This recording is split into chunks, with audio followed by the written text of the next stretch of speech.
Now you can hear me. Yeah. Also with us is Chris Kuthi, former president of the league, who will be keeping time for the candidates. She will make sure that formal parts of the form are kept to the time allotted by holding up cards that indicate how much time remains. The sponsors for this forum include our host, Portage Zane Senior Center, Delta Sigma Theta, El Concilio, Isaac, NAACP, Metropolitan Kalamazoo Branch, and the YWCA. The league will be live streaming and recording tonight's forum. The League of Women Voters is a nonpartisan political organization that encourages the informed and active participation of citizens in government and influences public policy through education and advocacy. Established in 1920, the League of Women Voters has never supported nor opposed a political party or an individual candidate for public office. The League does support issues after careful study, without regard to the stance of any political party. Please note that any petitioners seeking signatures tonight are not affiliated with the League of Women Voters. It is our privilege to provide voters with information to help them cast an informed vote. The League does this by publishing voter guides online at vote411.org and in print form, and by sponsoring public forums like this one. Our voter guide is currently available online as well as in printed form. To make this forum an informative event that conforms to League principles of fairness, each candidate has agreed to adhere to our ground rules. The League will not be fact-checking the candidates' responses. We also ask the audience not to clap, cheer, or boo during the forum. Audience members who would like to submit a question for the candidates, please raise your hand and we will get you a note card and a pen. Please return the note card to a League volunteer. Questions will be reviewed for duplication and adherence to League question guidelines and then given to the moderator for consideration. Multiple questions on the same topic may be combined to allow us to cover more topics. Questions may be reworded for clarity. Please focus your questions on issues. So, with us tonight is Portage Mayor candidate Patricia Randall. Our second candidate, Nasim Ansari, unfortunately had to cancel at the last minute due to an unexpected surgery. The candidates have agreed to use the empty chair process for tonight's forum. By agreement of the candidate, I will address her by her first name. We will now begin the forum. The forum will begin with an open statement from Patricia lasting up to 2 minutes. Then Patricia will have up to 2 minutes to respond to each question. At the conclusion of the question, she will have up to 1 minute for a closing statement. Patricia, your opening statement, please. You have 2 minutes. All right. Can everyone hear me? Good evening, and I'm very excited to be here this evening, and thank you for sharing your time on such a beautiful evening. My name is Patricia Randall. I've had the honor of being the mayor of the city of Portage for the past 8 years, and 8 years prior to that, I was a member of the Portage City Council. My parents bought a house here the year I was born in 1963. I went to Haverhill. We were part of the migration with the Upjohn Company.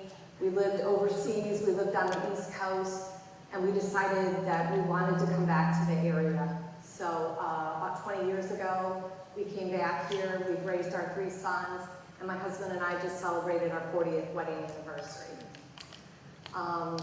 That said, I never expected to get into local government. It's public service to me at this level, but when we moved here, we had a property tax dispute with the city of Portage. So I didn't care for the way that I was treated. I ran a 6-week campaign. I won in every precinct. I ran on fair property taxes, improving customer service, and improving transparency at City Hall.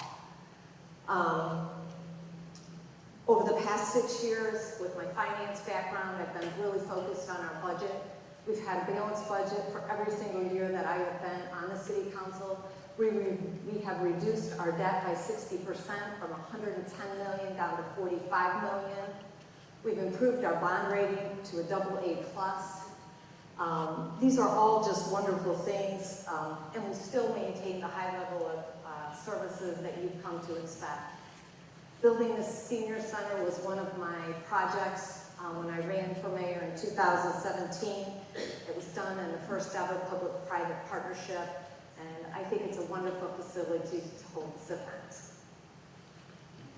Thank you. Now I'll start with the questions. You have 2 minutes to respond to each question. First, I'll start with questions prepared by the League of Women Voters and the sponsoring organizations. Then I'll ask questions submitted by the audience. So once again, if you want to submit a question, ask for a pen and a note card. What are your top 2 priorities for our community? Well, I actually have 3, but we have a farmer's market that's well on its way. We are trying to build a city center that Portage has never had before. We're using property that we purchased when we built the senior center, so it will be on a contiguous piece of property between here and Comerica Bank. It is being done without taxpayer dollars. We have a donor that has stepped forward, and we also received $2 million from the state appropriation budget last year. Not only will we be supporting healthier local businesses and eating healthier, but we will be building a sense of community. We hope to have food trucks, picnic tables, live entertainment, and as to not compete with area markets, we're going to hold it on Sundays, as we typically do. I think that the city needs to be more aggressive with zoning changes that will revitalize and help facilitate change in our vacant buildings, especially our Crossroads Mall, D&W Plaza. We have many buildings as Joann's Fabric. We need to change how we look at things. People aren't using brick and mortar stores as much as they used to, so we don't need that much parking. We don't need to have the expense of plowing, paving, maintaining parking. So that is something that we're currently working on. And then always near and dear to my heart is the schools. We need to support our schools. We have resource officers in our high schools. The city provides crossing guards. With all the new buildings, we do the permitting process. We make sure that we have turn lanes, traffic signals, things that can make it safer for children that are walking, biking, parents dropping children off. And so I think that those are my 3 top priorities. Thank you. Next question. What steps would you take to increase affordable housing? So for the past 3 years, the council has had housing on our radar. After the Upjohn Institute came out and said that we were going to be thousands of units short of housing in our region, we really started to look at what we could do to increase density and affordability and increase housing units at all levels. And I'm very pleased to say that in the past 3 years, Portage has stepped up, and we have approved 1,046 new housing units. And these are all types of units. They are single-family homes, they are duplexes, triplexes, quads, and apartments. We are also approving denser housing. We are allowing ADUs, which are accessory dwelling units. So if someone has a garage and they want to put an apartment above it, or if they want to put a mother-in-law's suite in the back of it, we are allowing that. And it also helps make Portage affordable for a person that wants to stay in their home. They can have rental income to help support that. Also approved by our planning commission and the council was the idea of mixed-use housing. And you'll see this in many cities around the country where you have a business on the lower level and you have housing on the second level. And that also adds to the affordability factor. And finally, we have 43 units going in Stanwood's Crossing, which is a first ever city-driven affordable housing unit in the city of Portage. We're using a local developer, ABB. We will have the first unit done middle of November. There are 8 units that are started right now. It is on Portage Road between Stanwood and Woodbine. And I encourage you to go over there and really see what that's about. Thank you. Question number 3. What steps would you take to support small businesses? Well, when I first got on council, that was on my radar as well as everything else, but we have resurrected a small business committee, and we have 2 very capable council members that are working very diligently on this, and that is Jihan Young and Nicole Miller. And we first needed to have an assessment or an inventory of where the businesses are, who the management is, and not just go out to them in time of crisis, but in ways that we can learn to support them. And this committee came up with a program called Pocket Pay.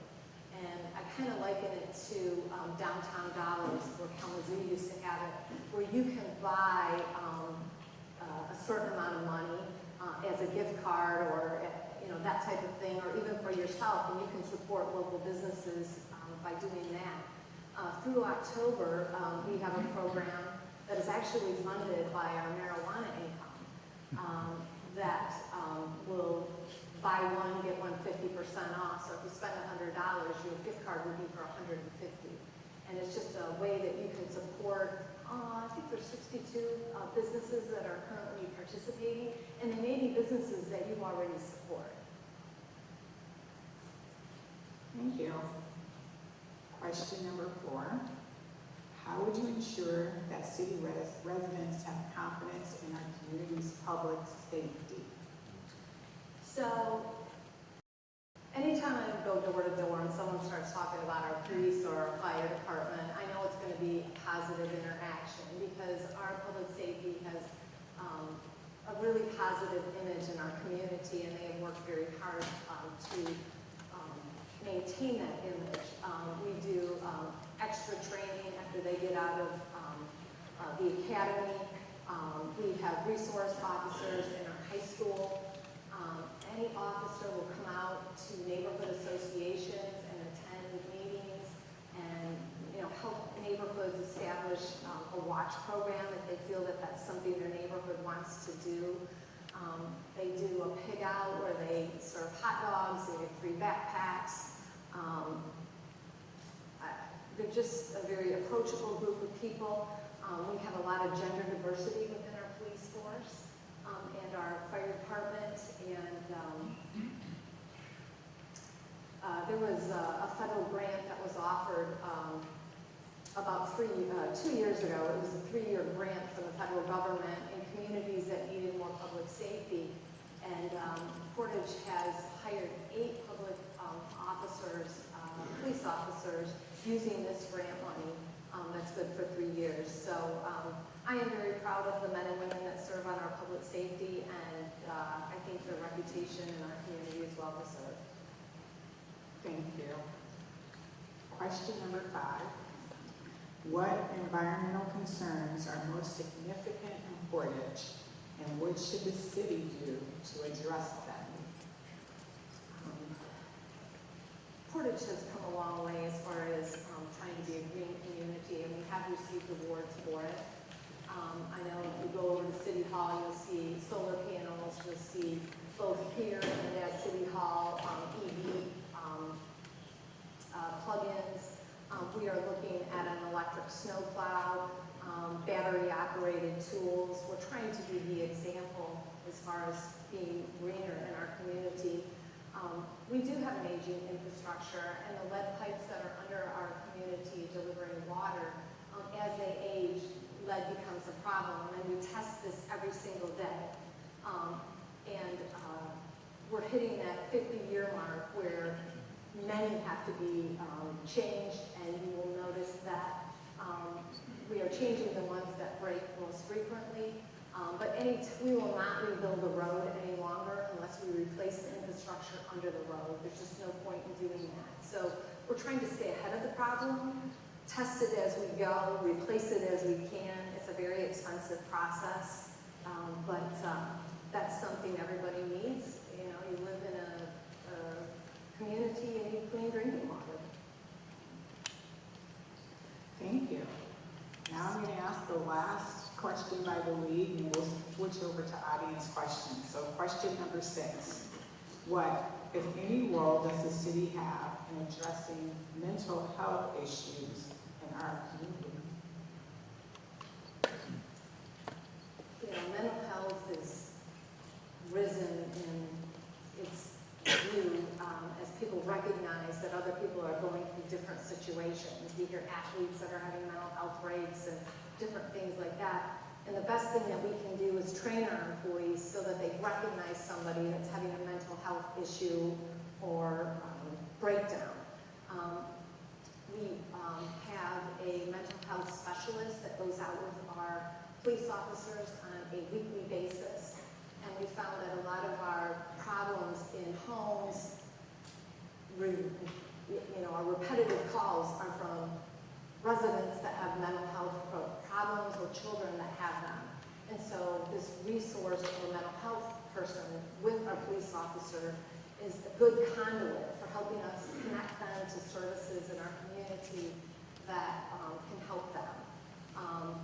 Something very new to our community is dementia-friendly awareness. And it's older people that are confused and they may be lost. And they come into City Hall to pay a water bill, or they forget where their car's parked. And it's just educating our entire staff to recognize these situations so that they can respond appropriately. And our goal is, as we are an age-friendly community with this beautiful senior center, is to train our business community, through the small business community, to recognize people that are dementia. Having dementia issues, whether going into a restaurant to order or that type of thing. So education, I think, is the best thing that we can do. Thank you. We're going to wait a second for them to bring us some cards for the audience questions so you can take them. Okay.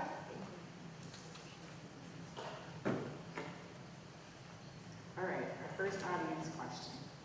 How is the city of Portage navigating the uncertainty that follows from the chaos in Washington and Lansing? What risks do you see, and how will you address them? Well, we're marching forward. A press release went out today. All city services are being maintained. All city offices are open. Essential services, non-essential services. We have a reserve in our general fund, which is 24%, which covers unexpected crises, such as our tornado. And that would be how we would address any shortcomings at the state or the federal level. We hope it doesn't reach us, but if it does, affect some of our planning going forward, we will just respond appropriately. Thank you. Next question. People say we need to address increased crime in Portage. Does the data show an increase in crime? What are your thoughts on this? Yeah, I have read that on some literature about rising crime rates in Portage, and actually the data shows the complete opposite. Crime in the city of Portage is broken down into 2 categories. Part 1, which deals with the more violent crimes, homicides, robbery, assaults, breaking and entry, those kind of things. And they're down from 2023 by 9.4%. And again, I think that has a lot of things to do with our public safety and how they are trying to prevent and educate the public on just being safe and being cautious. The number 2 crime deals with lesser offenses, and it's only when they're reported that we become aware of them or a police report is filed, and those are down 5.3% since 2023. In this category would be shoplifting, embezzlements, DUIs, that type of thing. So I guess no surprise to anybody, we were or are a commercial mecca, and with our mall, shoplifting is a big problem.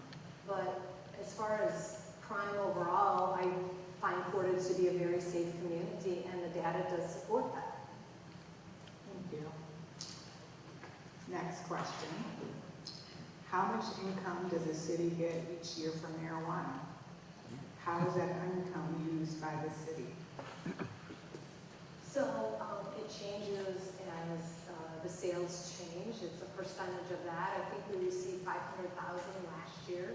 We really didn't know what to do with it because we've never had it before, or it was relatively minimal. And so we came up with this pocket pay program. We came up with a facade improvement program, which is geared toward our small businesses, which if you put $25,000 in your facade, we will match it $25,000. And so it's kind of a win-win for the business owner. They get $50,000 worth of improvements. For the community at large, we get a better storefront. And it's kind of contagious. One business does it, they tell it to the next business, and it's kind of moving along that way. So that's currently what we're doing with it.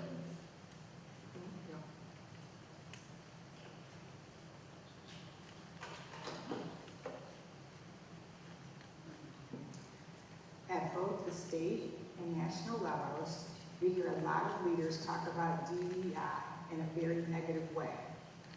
What does it mean to you? And what specific new policies are you advocating for vis-a-vis diversity, equity, inclusion?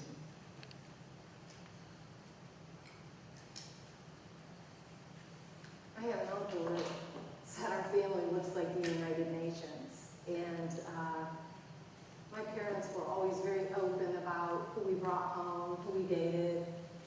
Race didn't matter, religion didn't matter. And we have 3 adopted children from other countries that are part of my family.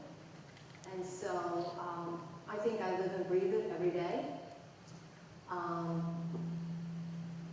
The makeup of our council has changed. I think both Vic and Jihan would say that I am a very strong advocate for both of them, and what matters to them matters to me. I can't see through the lens of which they experience life, but I can certainly empathize. When I came to City Hall in 2009, it was all white, old men, and that's changed. We have younger leadership. We have people that know how to work computers. We have people that are on the cutting edge that are bringing new ideas. We have diversity in age, gender, and race at City Hall, and I think that's great. So I will continue to advocate for policies and support those that are different than myself. Thank you. Next question. What do we know about PFAS in Portage? So several years ago, we found out that there were some contaminated wells, and it was around places where our firefighters used to do drills. And so whatever they would spray to put out the fire eventually contaminated the water below. The city paid for all of the well testing to make sure that it was safe for people to drink, and it was in a very, very small area. And we also paid to hook them up to public water. Thank you. As a leader in the community who cares about public education, are you supporting the Invest in Michigan Kids ballot proposal to tax the wealthy to boost public education funding? Actually, I'm not really familiar with that in great detail. I know everybody likes to tax the rich. That's what everybody says, and it makes everybody else feel good. I ran on fair property taxes, and I think fair and equitable is the best thing. I like the programs where our state will pay for junior or 2-year degree colleges and that type of thing. As far as like the details of that program, I don't know about them enough to speak intelligently. Oh, we have another question?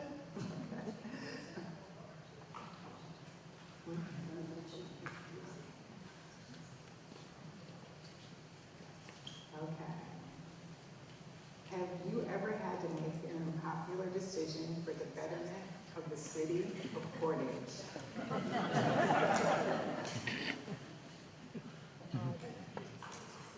Sure, many times.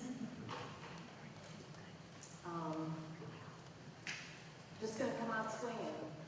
Everybody that reads my Portage article, 5 years ago during COVID, I just felt there was a huge disconnect with the city and connecting with people that we serve. And so I started writing a column. And I had great English teachers that, who diagrammed sentences, and I really enjoyed it. But I just think that, making people or helping people understand what the city is doing is always in the best interest. And the most recent issue that we have in front of us is a single waste hauler. And I go into a lot of detail in my article. And we have put out RFPs, which is our request for proposal, for everything that we do. We can't spend public dollars without getting bids. And so whether it's traffic lights, snow plowing, building this building, this is how we do this. 64% of the people in Michigan already use a single hauler. And so this is not a new concept. And we have been using single haulers for recycling since its inception in the city of Portage. And we have had 9 vendors win or lose this contract. Again, that is nothing new. The number one complaint I get amongst residents is the maintenance of their roads and the potholes. And heavy garbage trucks contribute to the breakdown of that. And when you have a garbage truck and 3 companies that are doing waste, recycling, and yard waste, that's a lot of wear and tear on the road. So we are going to a single hauler.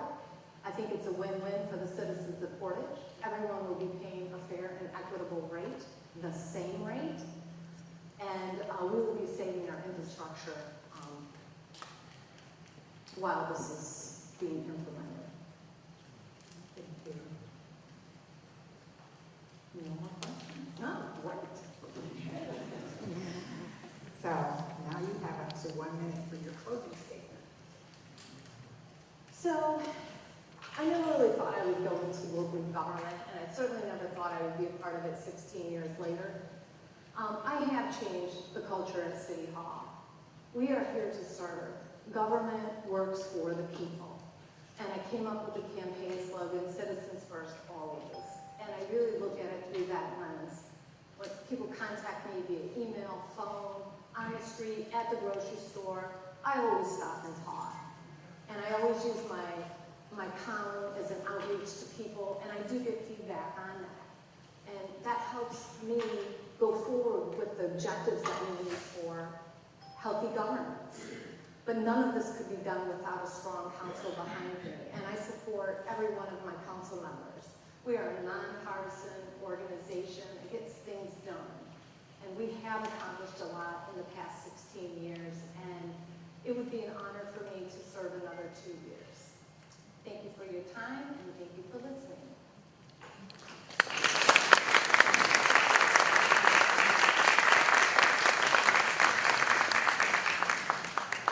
This concludes the mayoral portion of our forum. We thank our candidate for her participation. Recordings of this forum may not be used without the express written approval of the League of Women Voters. The League will only allow audio and video of this event to be shared in its entirety, except by the media reporting on the event. Thank you to our audience. Visit 411.org to check your voter status and to review your ballot and candidate information for the November 4th election. Our voter guides are available now. Remember to vote. We will now switch over to the City Council forum. We are scheduled to start that, we're gonna start a little earlier. Okay, we'll start that one at 6:45. So please help yourself to some refreshments while we get settled on the stage.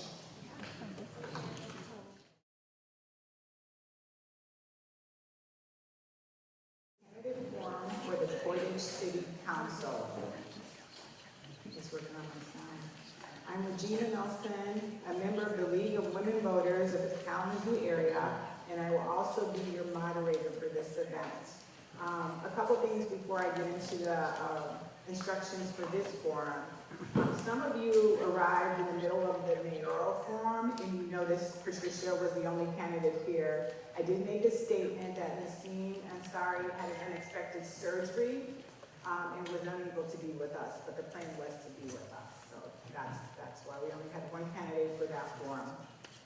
Also, we would like you all to give us feedback on the forum, and we have QR codes in several places around the room with the evaluation form that you can use your camera to access. So also with us is Chris Kupi, the former president of the league, who will be keeping time for the candidates. She will make sure that the formal parts of the forum are kept to the time allotted by holding up cards that indicate how much time remains. The sponsors of this forum include our hosts, the Portage Zane Senior Center, Delta Sigma Theta, El Concilio, Isaac, NAACP Metropolitan Kalamazoo Branch, and the YWCA. The League will be live streaming and recording tonight's forum. The League of Women Voters is a nonpartisan political organization that encourages the informed and active participation of citizens in government and influences public policy through education and advocacy. Established in 1920, the League of Women Voters has never supported nor opposed a political party or an individual candidate for public office. The League does support issues after careful study without regard to the stance of any political party. Please note that any petitioners seeking signatures tonight are not affiliated with the League of Women Voters. It is our privilege to provide voters with information to help them cast an informed vote. The League does this by publishing voter guides online at vote411.org and in print form, and by sponsoring public forums like this one. Our voter guide is available now online as well as in the printed format. To make this forum an informative event that conforms to League principles of fairness, each candidate has agreed to adhere to our ground rules. The League will not be fact-checking the candidates' responses. We also ask that the audience not clap, cheer, or boo during the forum. Audience members who would like to submit a question for the candidates, please raise your hand and you will get a note card and a pen. Please return the note card to a League volunteer. Questions will be reviewed for duplication and adherence to League question guidelines and then given to the moderator for consideration. Multiple questions on the same topic may be combined to allow us to cover more topics. Questions may be reworded for clarity. Please focus your question on issues. We will now begin the forum. The forum will start with an opening statement from each candidate of up to 2 minutes. Then I will pose questions for the candidates, alternating who responds first. Questions will come from the forum sponsors, the League, and the audience. Each candidate will have up to 90 seconds to respond to each question. At the conclusion of the questions, each candidate will have up to 1 minute for a closing statement. With us tonight are 6 candidates for Portage City Council: Victor Ledbetter, Mark McKeon, Kathleen Olmsted, Terry Urban, Jay Woodhams, and Jihan Ain Young. Altogether, there are 7 candidates running for Portage City Council. However, Jason Mikkelborg is not participating tonight due to a conflict. By agreement, we will be addressing each other by first names.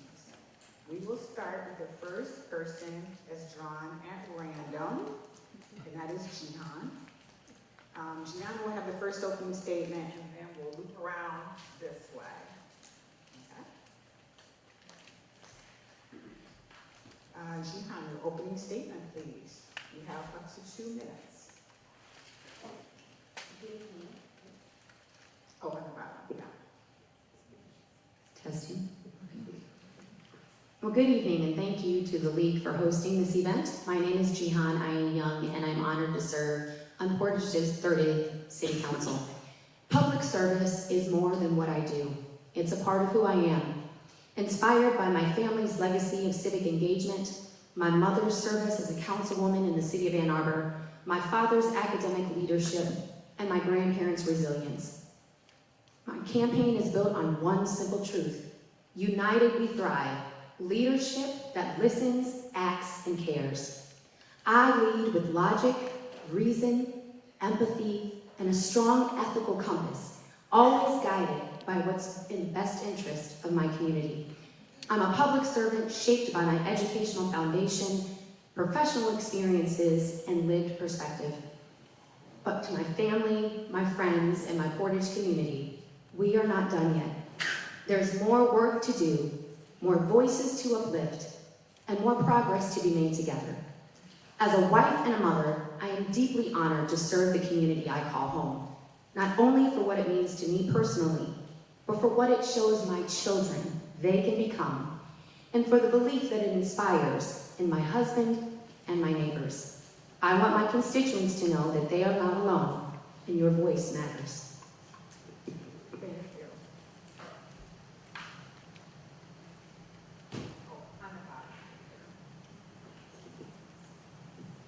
Check. Good evening. My name is Ledbetter. I was born and raised in North Carolina. I moved here in 1991 to serve faithfully 25 years at Kalamazoo Department of Public Safety. I retired as a captain. I ran the detective division. I was on SWAT, community policing. I ran the police academy for 5 years. I also went to the FBI National Academy, where I was trained for 10 weeks in Quantico, Virginia. That is an honor for most police officers who never get the opportunity, but because of my rank, and I was the first Black officer to do so within the department. So I'm very proud of that. I'm a servant leader. That's what I do. In my church, I work in the security ministry. I also own transportation ministry. I'm married, 30 years. I have 2 sons who both went to Portage Central High School, middle school, and high school. I believe in giving back. That's what I do. In 2020, once I retired from Kalamazoo Department of Public Safety after 25 years, I had more time, so then that's when I got involved with politics. That's when I got involved, my voice has not been heard in the council, so let me go to add a different perspective. I'm very versed in law enforcement, and I'm very proud of the council that I serve with. We work as a team, we are very collective, and I hope that continues no matter who is on there. But I do believe in giving back, and I do respect you and your opinion, so please come talk to me, and I will do what is needed to make sure that you are happy in the city of Portage. Thank you.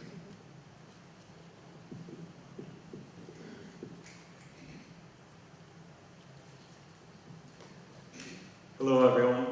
My name is McKeon. I've been a Portage resident for 3 years. I was born and raised and grew up right on the border of Kalamazoo County and Van Buren County over in Gobles. At that time, when I was a teenager, I was in a traumatic car accident where I had a brain injury and I had fractures in my pelvis. I had to learn to walk, talk again. And through that struggle and that recovery, I found and realized that I needed to do something more with my life, something bigger. Before then, I did not have a lot of ambition, a lot of focus or drive. I channeled that, and I went on after graduating high school, going down to the Gulf and working for AmeriCorps and CCC and doing disaster relief work. And that's where it was instilled in me, the civil service and giving back to communities in our nation and our communities. From there on, I went on to school here locally at Western, doing my undergrad, doing my graduate degree, having experiences studying overseas, and traveling to a couple of countries and working in South Korea for a couple of years. The reason why I'm running for city council now is I came to Portage when my second child was born and my first child was going to daycare over off Romance Road. And crossing the railroad crossing on Romance in between the airport and Pfizer, it was so bad we would have to swerve off the road or out of the lane constantly. And for over 2 years, nothing had changed. And so I decided to speak up at the start of my campaign to try to get that fixed. That is now fixed. I was encouraged to run forward and run a campaign. I learned a lot in that campaign, and I appreciate the experience that I had and the conversations I had with all community members. And now, through my supporters, I've been encouraged to run again. And I'm looking to continue to focus on community development in the areas on East Portage and also along Portage Road. Thank you.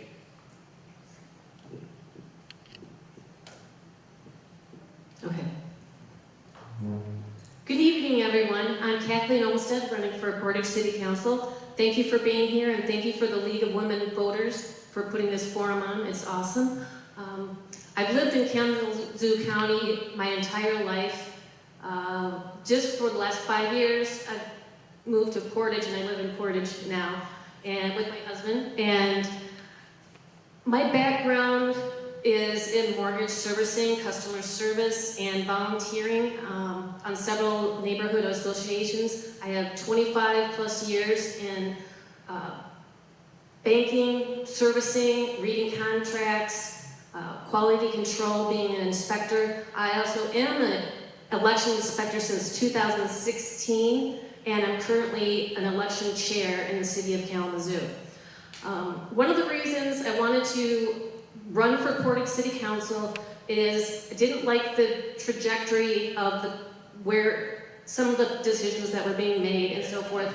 A few years ago, there was a tree initiative where the city wanted to take your trees, or your trees you had, you couldn't cut them down, you had to do certain things with them, you had to pay a fee, and that got shot down right out of the water. One of the reasons I'm running now is I felt my vote was taken away for single hauler garbage disposal, and I'm here to actually promote that. And I have a petition. You can meet me out in the parking lot afterwards. But we're getting an initiative to put the single waste hauler on the ballot in May for next year. So I appreciate you meeting me out in the parking lot after this forum. Thank you.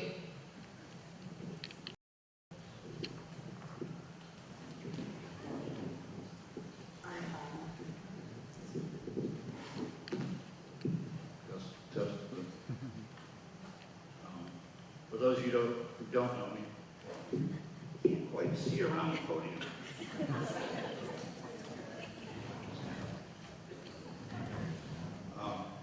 For those who don't know me, my name is Terry. I moved to Portage in 1980 after receiving a degree in chemistry from the University of Illinois. After a 30-year career as an analytical chemist, most of it at Upjohn and Pfizer, my wife and I decided that I would take on the role as a single parent in my 50s. Not as a single parent, as a stay-at-home parent. My oldest daughter is now a sophomore at Purdue University, and my youngest daughter is a senior at Portage Central. I'm also a skydiving instructor, master parachute rigger, and FAA examiner. A nice weekend, you'll likely find me flying out an airplane somewhere, including last Sunday. Soon after moving to Portage, I submitted a citizens participation resume form. A few months later, I was appointed to the Park Board, served there for 8.5 years, and was then appointed to the Zoning Board of Appeals. I served there for 8.5 years, 6 as chairman, being elected to the City Council in 1997, where I served since. One consistent underlying goal on the ZBA and on the Council has been my desire to protect neighborhoods from commercial encroachment. The other goal has always been my effort to make sure that citizens know why I make the decisions I do, even if they don't agree. I consider myself an elected civil servant and not a politician, you can probably tell by this speech. I'm an independent, and as all members of council, we are your neighbors and friends doing a job on behalf of the whole city. You can find my email and phone number on the city website. My Facebook page is, you can find my Facebook page by searching for Terry Urban Portage, one word. I'd like to thank the League of Women Voters for holding this forum again. I think the first one I participated in was 1995.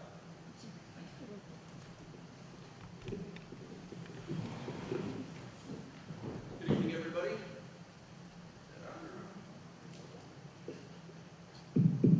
Good evening, everybody. I am Jay Woodhams.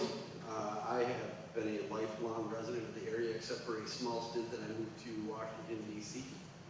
My primary job is father of my children. I've adopted 3 beautiful children, and the city of Portage is a great place to raise them.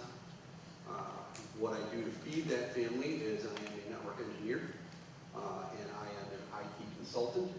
And prior to that, I spent 13 years as the director of marketing for Bestway. One of my primary jobs while I was there was to consult with municipalities all over West Michigan regarding single stream waste hauling, waste franchising, and everything that comes along with it. I put my hat in to be a candidate because I firmly believe in serving your community. And I wholeheartedly believe that when you have a skill set, knowledge and experience that can benefit the community that you live in, you kind of have to step up and fill that role, and that's why I'm here. Thank you. Thank you. Now we'll move into questions. So we will start with Victor this time for the first questions. And just a reminder, you'll have 90 seconds for your response. Each person will have a chance to answer the question, and we'll just go in the same order we just went through. What are your top 2 priorities for our community? My top 2 priorities, the first one would be housing. My wife and I, we were blessed to have a 2-income family. So when we worked in public safety, we were able to get a starter home on Keystone Street, which is off Romance. We, again, having the finances to do that, we were blessed in that. And as we started having a family, started having children, we upgraded, and again, we were able to move down on Southwestern to a nice home. Everybody doesn't have that opportunity. Housing is a way to increase generational wealth. And we believe that people should have the opportunity to have that home to do that.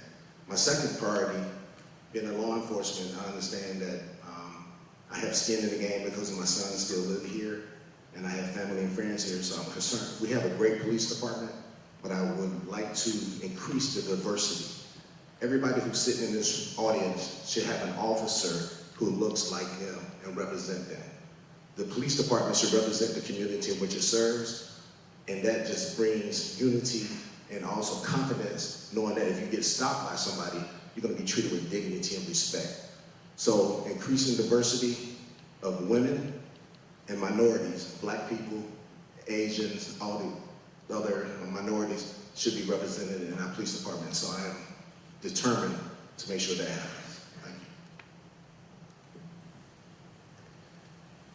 you. My top 2 priorities fit into one category, and one category is neighborhood connectivity. One thing that I've seen throughout living in Portage is that we have a little bit of a divide of neighborhoods based on what is a county road of Sprinkle.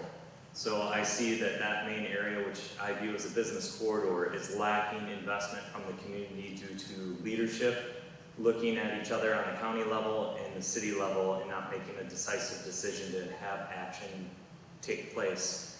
I want to see sidewalks and or bike paths connecting the neighborhoods all the way along from the city line with Kalamazoo at Kilgore all the way down to at least Ramona Park, if not further, giving the neighborhoods and the communities along that road accessibility to businesses, parks, swimming, and the rest of the city, which includes the connectivity along East Romance in between the section of the airport and Pfizer Road, the same section I mentioned earlier with the road crossing. The second part of that is I want to make sure that our newly rezoned area of South Portage between East Center and East Osterhout is adequately addressed for community accessibility. If this is going to be a new extension of our downtown, I want to make sure all of Portage can access it. That means reviewing all of our city property and how that can be used for accessibility to the rest of Portage residents.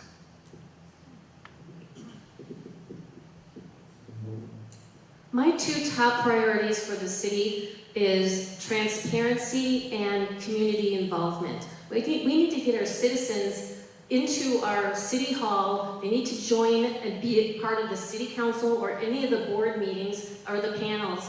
And the way to do that, you could go out, I know mailers are expensive, but I wouldn't mind going knocking on doors. If you didn't have a phone number for someone, I would go out there and knock and then get their input for their involvement. And that's part of the transparency in the community too. And that keeps them in touch, and we have that touchy-feely need that we can grow on within other stuff, in other programs and so forth. So those are my two top priorities. Thank you. Okay, Terry's next.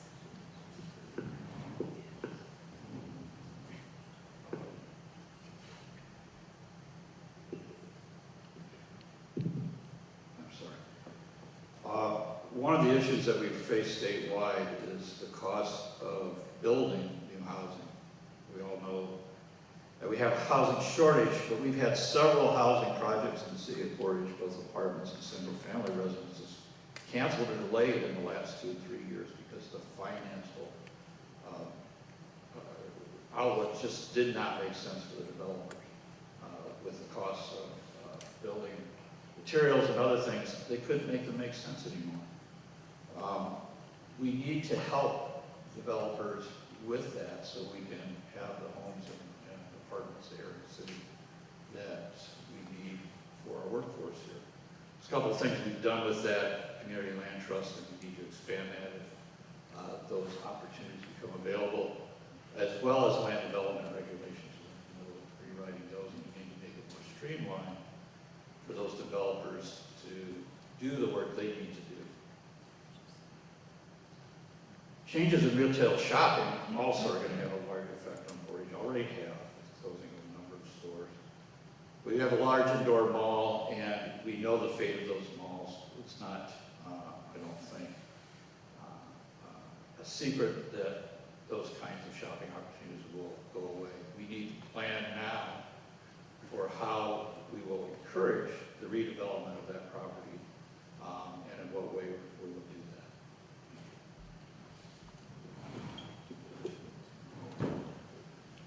So the top two priorities for me that I think are the most important issues that we're faced is I want to use my wisdom or my experience and knowledge of the waste industry as a resource for the city going forward over the next probably not only 5 years but even beyond the inevitable issues that are going to arise, as I have seen this happen time and time again in the past. And then the next would be to help rebuild some of the relationship that has been damaged between the business community, between the citizens and council, so that the good things that the city of Portage is looking at for the future aren't hindered by the baggage that is going to come along with this waste ordinance. Thank you.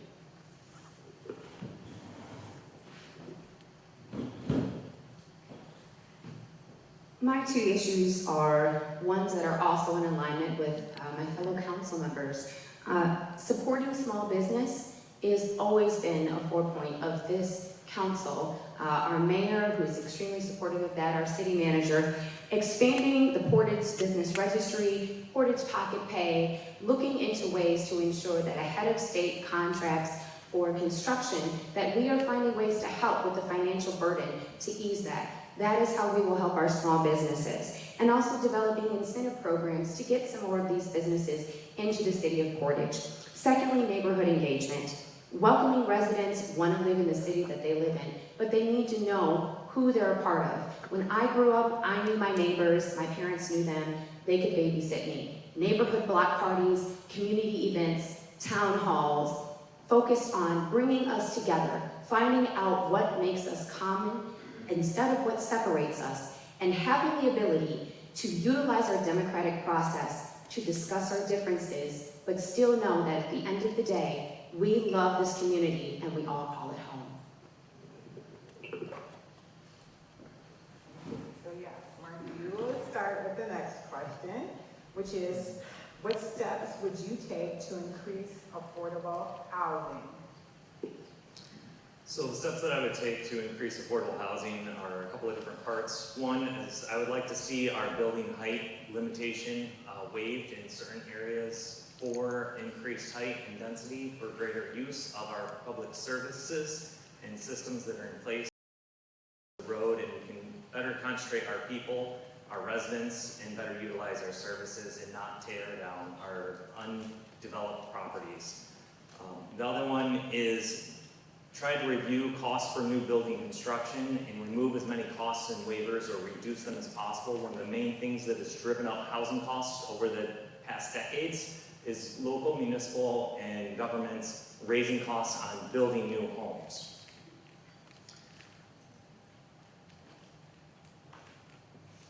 Thank you.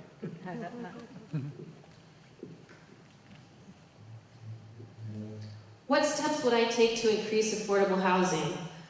Right now, hold on. We need to make housing available for everyone.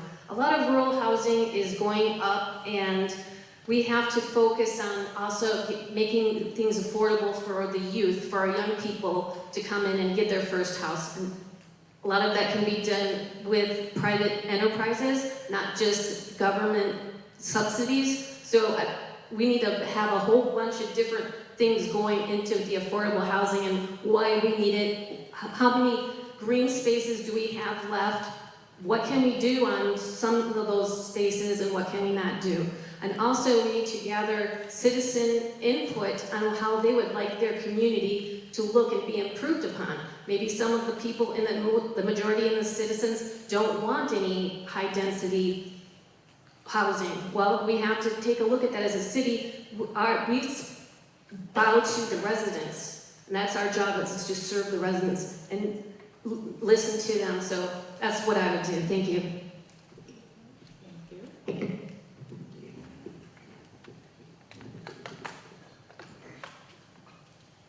This community contributes about $1.7 million to the county Housing for All Village.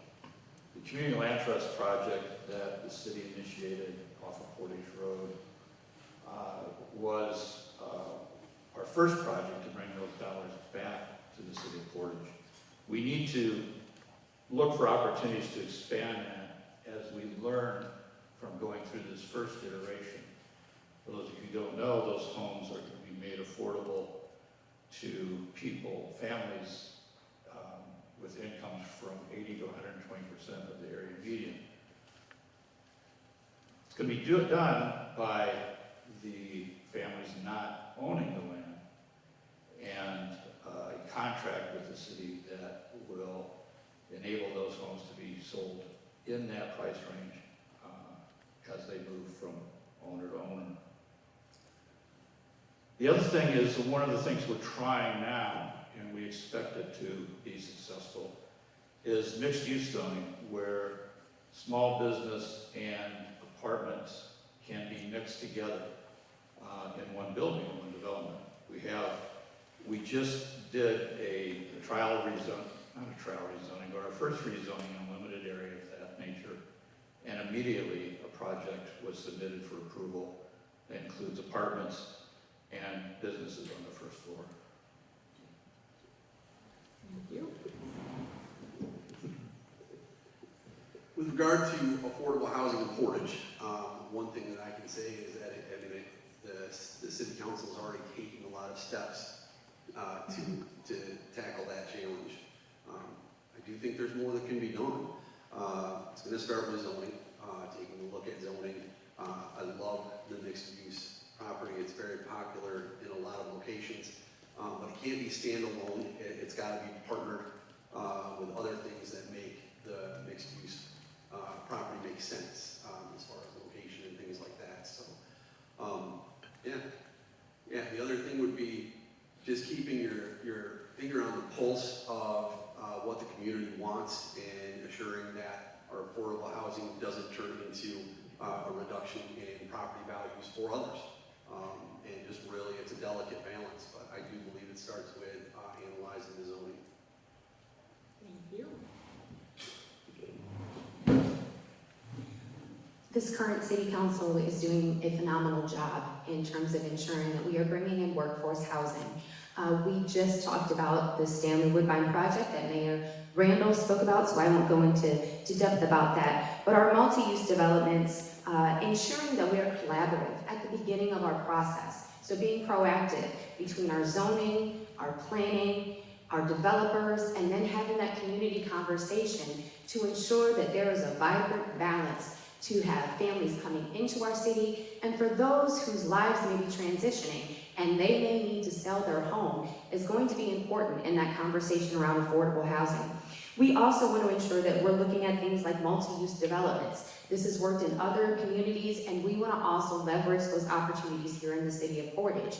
We also want to work with finance companies, businesses, banks, those who have expertise to give us insight as to whether or not the decisions that we are making are fiscally sound and that they are within the right price point for many of those citizens coming into the city of Portage. Growth is opportunity, but it must be strategic, sustainable, and inclusive. Thank you.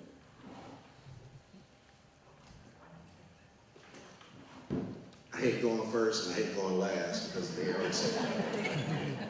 But when you talk about affordable housing, what I want y'all to think about is the blue collar worker. That's what we're really talking about, trying to make sure that they have a way to, again, get that generational wealth. So the reality is construction, people who own construction sites or businesses, they're in it for profit. They're trying to make money. So we need to be creative to see how we can work with them to say, you know what, we can give you some incentives if you allow this part of your building or some of these apartments to be for affordable, for workforce housing. Again, when we think about it, there's not a one-step solution. It's already been done nationwide, so we all are dealing with this. So again, being creative with the buildings that we have.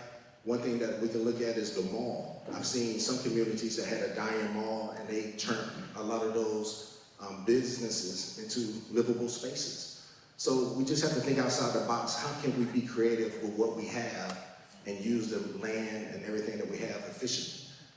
Again, it takes all of you to help us to be creative. So I'm dependent on y'all to help us to make this work. Thank you.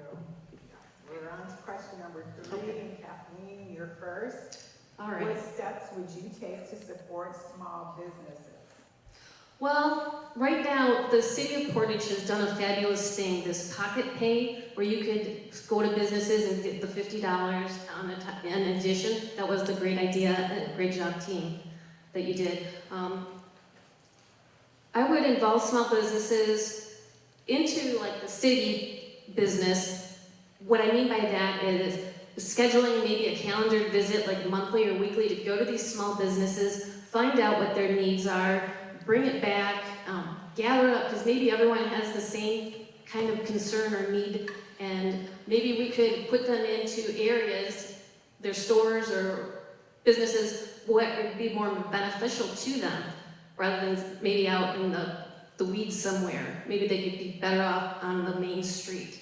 We could help them with that. Thank you. Thank you. You did a fine job helping us with the microphone. Very much appreciated. The city council enacted, at the suggestion of the staff, a business facade improvement program. It was a matching grant kind of program. It hasn't been used much, and I think we need to take a look and see what we can do. It does require investment on the business owner's part to try and make some of the tired businesses in our community, those that are the ones we love the most, but maybe aren't the most attractive at this point, and attracting other new customers, to see if we can help improve the use of that program. In the near future, the city is planning on rewriting the entire commercial zoning code. We're going to have to look again for ways to make development of small businesses easier. And then again, we hope and are looking to the mixed use expansion and making that available in more parts of the city as a way to get people to be able to start a new business and maybe not have to maintain a home in a separate building or live above their business. We have done some good things. We need to continue those. And I'll stop there. Thank you. So a great many years ago, I spent quite a bit of time on the board for Downtown Kalamazoo Incorporated. And Kalamazoo was faced with a lot of these same issues, especially for the pedestrian wall downtown.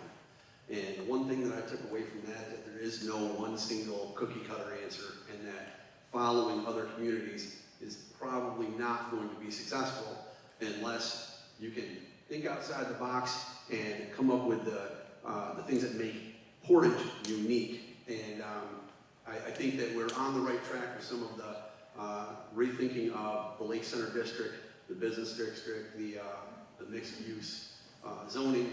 I think those are all going to be valuable things, but ultimately the city of Portage is a reflection of our citizens and our values, and the business community is going to be a reflection of that as well. Yeah, thank you. Thank you.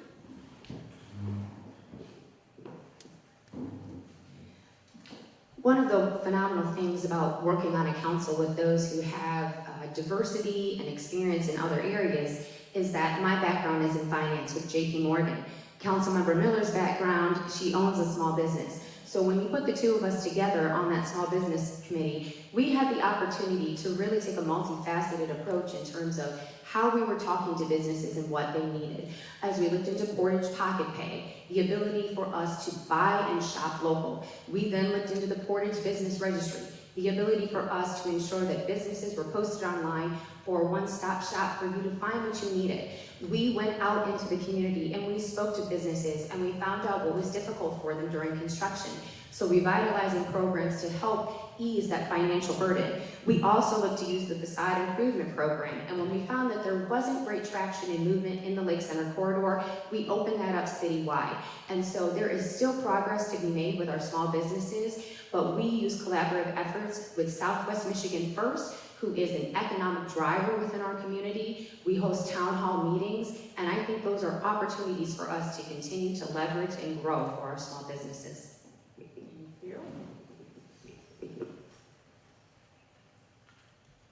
When I support our businesses, when I go in, people talk to me a lot of times. A lot of my friends own businesses. Not only do they own them here in Portage, but they own them in Kalamazoo. They tell me by far Portage is more responsive and better fit for their business. The services that we offer, if they call 911 because they have somebody trespassing or something, our officers come quickly and are very professional. When they call another jurisdiction, it takes a long time for them to get there, and they don't get the respect that they deserve or that they want. We have to make our businesses feel welcome and do everything that we can as far as when our fire department goes out and we do we got to go through to make sure that the fire extinguishers and everything is done right. Make sure that you treat them with respect. Tell them that if they have issues, let them know what they can do to fix that instead of trying to cite them and shut them down to add a different expense. So we just have to work collectively with them because we know they can go to Texas Township, they can go anywhere else to take that money that we need for economic development. So we have to make them feel welcome and appreciated here by doing the best that we can. As we all know, Portage is a really sound economic area in this region. We are also a part of the greater Kalamazoo area. I think the Pocket Pay program is fantastic, and I would love to see it expanded and a partnership happen with the Kalamazoo Downtown Dollar, so we can incorporate and play off the strengths of our local neighbor and have them play off of ours as well. So we have additional commerce flowing within this region to our local businesses and to our neighboring local businesses. It's nothing but a win-win. I would love to see this grow. The other one is I'd like to see a 0 to 3 or 5% interest loan for our small businesses, our local businesses that are second, third generation that need improvements, not only for small upgrades, but when an upgrade happens, they have to upgrade the entire building because it's so old and out of code. I want us to be able to support those family-owned local businesses, second and third generation. The third one plays into what I've been saying this entire time. Sidewalks along Sprinkle Road, connecting the Sprinkle Road neighbors with the rest of Portage. Get the people on Sprinkle going to jobs, going to local businesses, they're on Sprinkle. Get them going to the rest of Portage and vice versa. It's a win-win. Now we're on to the next question, and we'll start with you, Terry. How would you ensure that city residents have confidence in our community's public safety? We're fortunate here in Portage that we haven't had significant issues with safety here in our community. One of the issues that we have had is neighborhood, should I say, bullies, disagreements, arguments, feuds, and we've had limited ways to address those. One of the things that we recently did was make some of the harassment ordinances offenses a violation of city ordinance, so that our city attorney can prosecute those things when they happen. One of the other things that the Portage City Council has been trying to do for a number of years is we've been supportive of increasing our public school liaison officers. Right now we have 2. They're split between the 2 high schools and in service the middle schools as they can. City Council in the past has been supportive of adding 3 officers, 1 for each middle school, because most of the problems that we face at the high school level start there. The school board and particularly probably the school administration hasn't been supportive of that, and I hope that with new superintendent we could revisit that in the near future. We also have police positions, last I knew, still open and recruiting for those positions that we added in the last budget is tough, and we need to work on that as best we can. Thank you.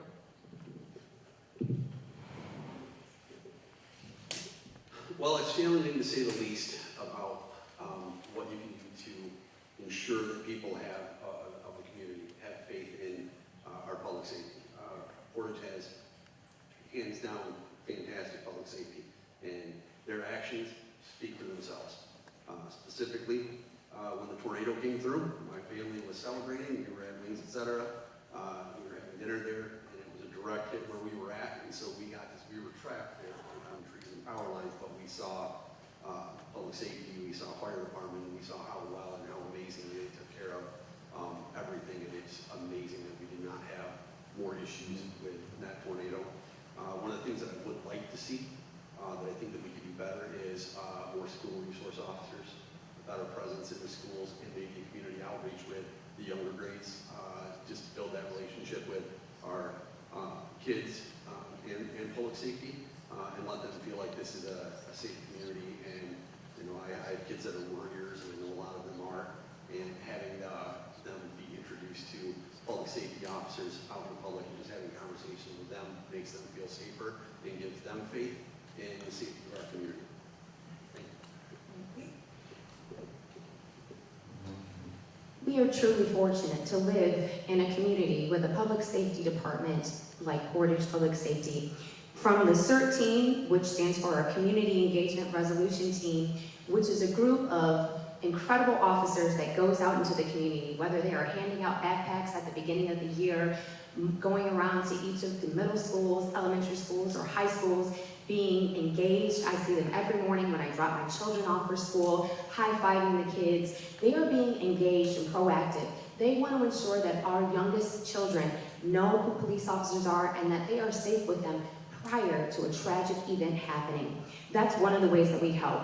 actively recruiting will continue to increase that support within the community. We also are engaged by the fact that we have phenomenal SROs in our school community, and they go out to events like Little League opening days where they ride around in their cart and they go out and meet all of our citizens, not just being at high school or middle school football games, but they're there to ensure that when you see a Portage police officer, you know who they are, you know what they do, you know what unit that they're from, and you know that they are truly invested in our community. We also appreciate the fact that many of them are also Portage residents, so they care about the community that they want to protect. Being a public servant, safety officer, is a very noble profession. You go into a chaotic scene and you calm people down and they hug you and thank you. But you know, it's not always like that. Also, it's one of those things that when you leave home in the morning, you may not come home because of the job that we have to do. It's a very stressful job. So I served that position for 25 years. When I ran the police academy, what I taught the new cadets, the first thing you need to do is develop relationships. When you have relationships with somebody, you treat them differently. Treat people with dignity and respect, regardless of who they are, what they look like, how they dress. When you start doing things like that, even when you walk, like I walk a lot, ride my bicycle, and it's cool when the officer is driving by and they simply wave. That means so much in just what's going on. So we need to make sure that our officers have what they need, the confidence, the pay. We got to make sure that we're competitive. Kalamazoo is struggling right now. They are down. Officers are coming, working 2 or 3 weeks, and they're leaving. And so we need to make sure that our officers have that support. And again, like I said, I've been there, done that, and it's a very thankless job sometimes. But we have a great department, and I want to continue with that by, again, increasing diversity to make it more for everybody in our community. Thank you. We got a couple of points. One simple, quick one is having increased patrols or checks on our trail systems, and then also monitoring of speeds on certain key roads where people are speeding. The other 2 areas that I want to talk about, one is with firefighters, making sure that our firefighters are first there to serve our community and help people in crisis, not citing individuals for trying to find something wrong that they had done. These are reports that I'm hearing from our community members that there's a switch of culture within the firefighting force, so I wanted to look into that as well. The main thing is kind of playing off some of the other stuff. Previously, I spoke with Chief Arnold and others several years ago, and one of the key gaps that I was able to identify where we could succeed is assign some of our budget, about $120,000, to put in a gap program of employment so that our youth who are going through the training program can stay employed with our local police because of their age. They can't get hired right away out of police academy. And during that gap period, they leave. They go find jobs in other communities. I want us to be able to hire those people so they can stay here and work until they are old enough to get hired in by our local public safety.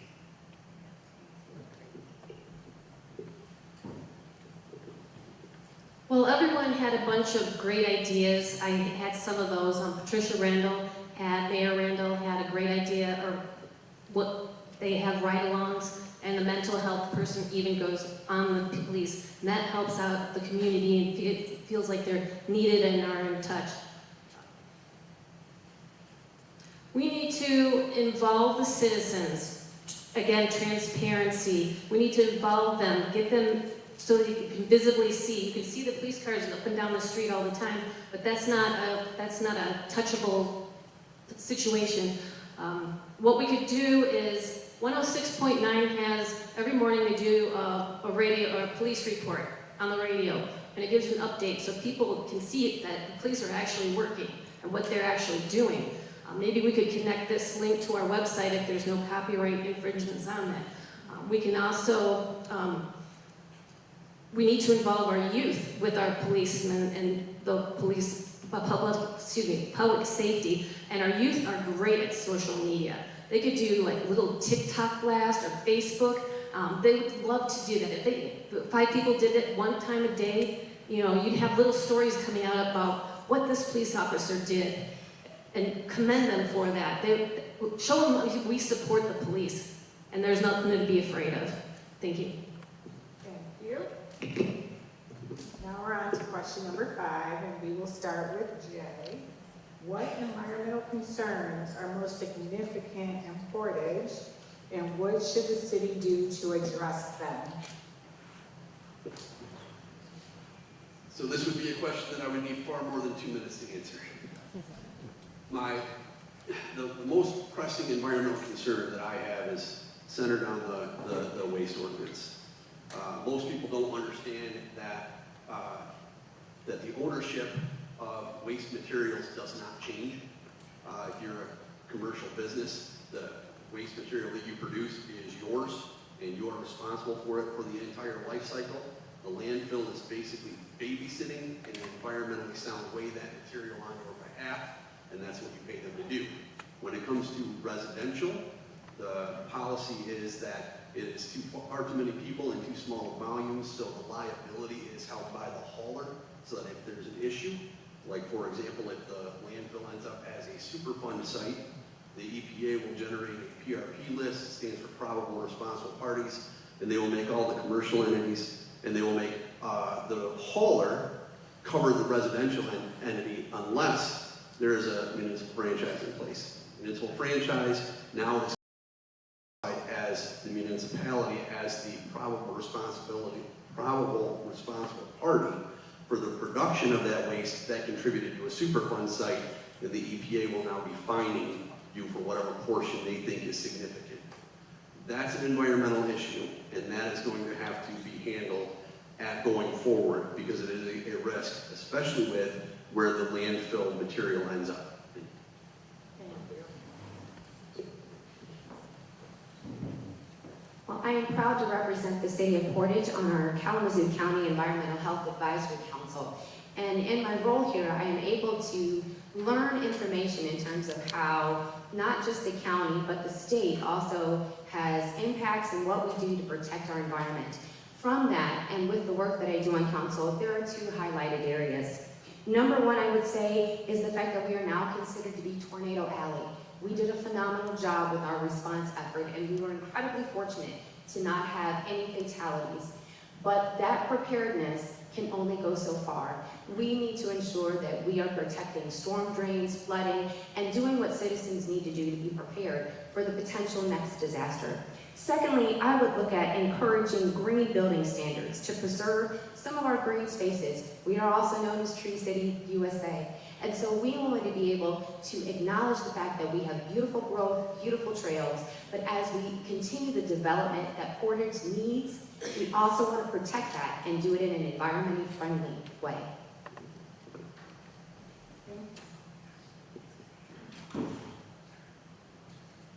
One of my concerns right now is after the tornado, we have all these fallen trees that are still laying down and dry rotting. One of my suggestions was that since we have Department of Public Works, people who are certified in using chainsaws, that they go out and cut it up, and then we get some volunteers perhaps to go stack it up, and then we open it up to Portage residents so they can come get free firewood.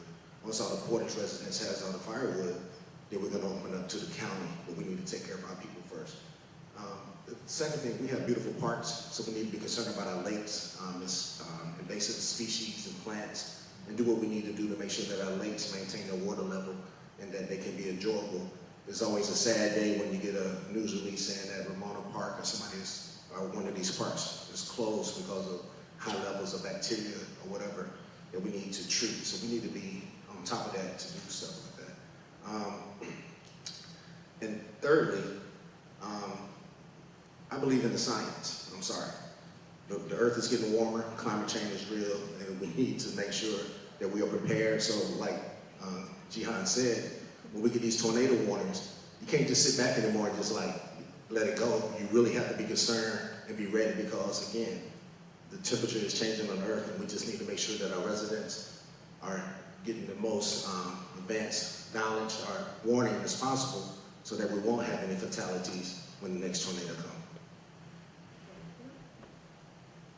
So I sit on the Kalamazoo County Climate Action, Climate Justice Coalition. I'm also the head of Stryker Environmental Alliance. There's a ton of things to talk about here, but I'll keep it to a couple. One main one that's practical to the city of Portage is that we can offer tax incentives for people to put solar panels on parking lots, put solar panels on roofs, as it relates to the proximity of the airport, because there is an issue with the aviation there. The other things that we can do is tackle our invasive species. We can cut that back by making an ordinance of anyone who does utility work, they plant native grasses rather than Bermuda grasses or other invasive grasses. We can also fight back on our waters where there's invasive grasses, such as the waterway that is behind Walmart and Meijer on Shaver Road.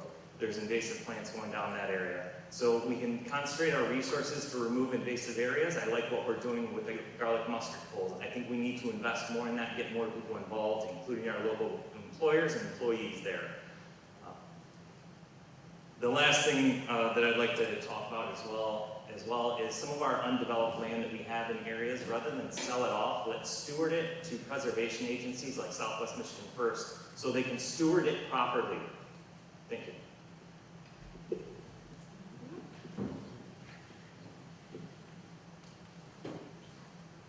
We need to protect our parks and protect our water. The theme, I guess, tonight is invasive species. And in the waterways and along the rivers, it's rampant with loosestrife. This is a very detrimental. It strangles every other plant out, and that needs to come out. You have a thing for the garlic mustard, a team. Is that true that you said? The city does. Okay. So we need to make sure we have teams. I don't know if we involve the master gardeners in this or anybody that wants to help, but we need to get rid of this and maybe educate the homeowners too, because every single tree almost in Portage has this creepy vine going up it, and it strangles and kills the tree. And so we're losing a lot of trees with this. One other thing is, I'm not sure how to go about this, but one thing, it needs to be addressed. We have old trees that hang over the highways and our neighborhoods. During like an ice storm or whatnot, the tree limbs can actually fall and you can hit a person or a vehicle coming by, and that's a catastrophe. So we need to actually clear up and maybe work in partners with consumers or maybe a third party and see what can be done about cleaning up the roads and the dangerous branches that are overhanging. Thank you. Thank you.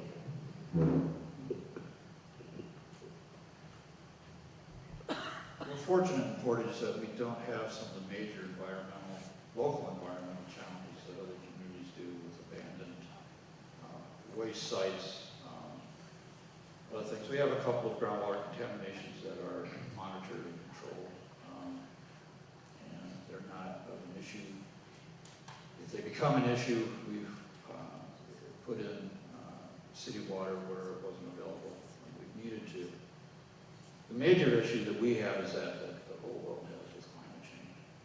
If you haven't noticed, City Hall has solar panels on its roof. That's a recent addition. We're looking for opportunities as often as we can to do what we can locally to address our little part of climate change. It is not easy. Metro Transit tried to use battery-operated buses. It just did not prove financially viable with their lifetime, their purchase cost, etc., with the dollars that was available for Metro Transit to use. So it's a matter of either taxpayers supporting more green efforts or waiting for the technology to catch up. One thing that I have been going to propose is that new construction include the wiring for electric vehicle charging. Not the charger itself, but just the wiring. It's much cheaper when you're building it new instead of retrofitting. Thank you. Thank you. Now we're on to question 6, and we'll start with Jihan. What, if any, role does the city have in addressing mental health issues in our community? We are fortunate that our public safety department works with Integrated Services of Kalamazoo, or ISK, which affords them the opportunity that when they go on a call, it is not them necessarily responding if they recognize that there is a citizen who is in crisis. We also are fortunate that within our public safety department, our officers, should they receive any feedback about their communication with our residents, have the ability to go back and redo their training. So we are actively working to ensure that our officers are responding appropriately to the needs of our citizens. We work with our employees at the city level to ensure that they can recognize the warning signs. Suicide prevention is incredibly important. And so we also are working, the Human Services Board has a grant that they work with Portage Public Schools for opioid use reduction. We know that there is a correlation between mental health issues and when someone is not able to get the services that they need and abuse of those. So we want to ensure that we are doing everything in a proactive manner to help our citizens. And if you see something, say something, and have a caring and listening ear, because you just don't know what someone else may be going through. You don't know how that smile might brighten their day, or that harsh word may turn that day into night. Man, the pandemic did a thing on us. A lot of people suffered during that. We had to do drive-by funerals. You couldn't pay respect to your loved ones. You couldn't be in the room. I heard somebody say they was giving birth to their child and the husband couldn't even come in until the baby was born. People are struggling. People are losing jobs, health care. You see what's going on around the nation. Everybody's suffering. I'm happy that our police officers have de-escalation training, that they understand, they recognize that. I'm also glad that we have a partnership with ISK, Integrated Services of Kalamazoo, which help with mental health awareness. And the fact that our employees are trained, so if somebody's coming to the window and they just got that stare or something that's not right, they should be able to pick up on that and offer the assistance that they need. Again, we all are struggling. We're in a place right now, especially with the people who just, I apologize, but it is just emotional for me. They're our friends, our neighbors, our family, and we just need to make sure that we have the resources available to make sure that they have what they need. And as a city, we're doing that. Again, like I said, with our police officers, de-escalation training, CIT training. Again, if you know somebody's struggling, make sure that they get the help that they need. Thank you. Thank you. I just lost a friend of mine yesterday due to mental health issues and some other impacts of that. I had something that I was going to say on this, but I'll go off of it from there because it does relate to civic engagement and the connectivity of our neighbors. If we see someone who is depressed or someone who's not acting quite right, reach out to them, someone you haven't heard to in a long time. The way that the city can engage and help with these things is making sure that caseworkers are there and funded, not just with police, but also with our firefighters and with our EMS services. So partnering with Kalamazoo hospitals and the services that are provided out of the greater county area. I want us to make sure that we are adequately providing for human social services for our residents. And when I say our residents, I also mean our employees, who aren't necessarily always here, but we are impacted by the loss of our neighbors outside of Portage as well. We need to work with our county, work with our local municipalities and Portage, and try to fund and try to make sure that we have civic services available to all of our residents and our employees that come in. We are greater Kalamazoo, we are Portage, and we are stronger if we can support each other. Thank you. There are a lot of entities that can help us, we could partner with. We have the federal government and the state government. What it comes down to, though, is recognizing that we do have a need for mental health awareness and also to help these individuals, make them happy and take care of them and reach out to them. You know, give them a smile, say, how was your day? Or report them or say, what can I do to help you? We need to have these resources and be able to go down to maybe the celery fields or the flats, because there's some homeless people out there. They might have mental issues, a lot of them do, and we need to find out where we could put them or where they could go to get some help. And we need to recognize that and have a lot of community involvement as well as city involvement and pair them up with businesses or government entities that already exist that can help them out. Thank you. Thank you. You've heard what we're doing locally, what we're really able to do in terms of providing training to our public safety officers, both police and fire, to others who interact with the community.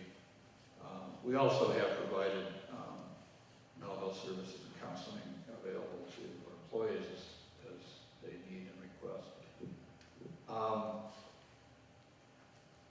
I did see this in action, and this is real, what we do with our public safety department. And right along, we were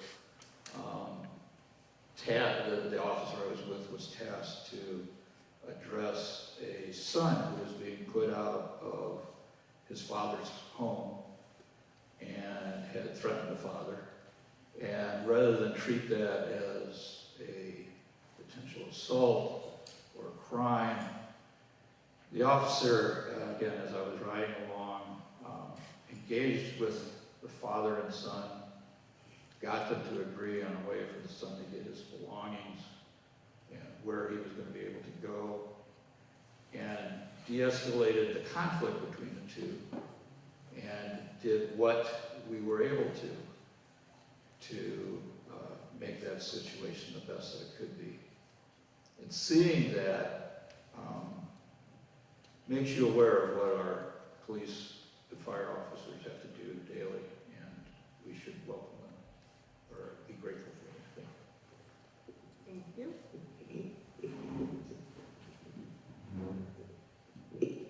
So the role that the city plays with mental health is a very, very large spectrum, and it affects people in a lot of different ways.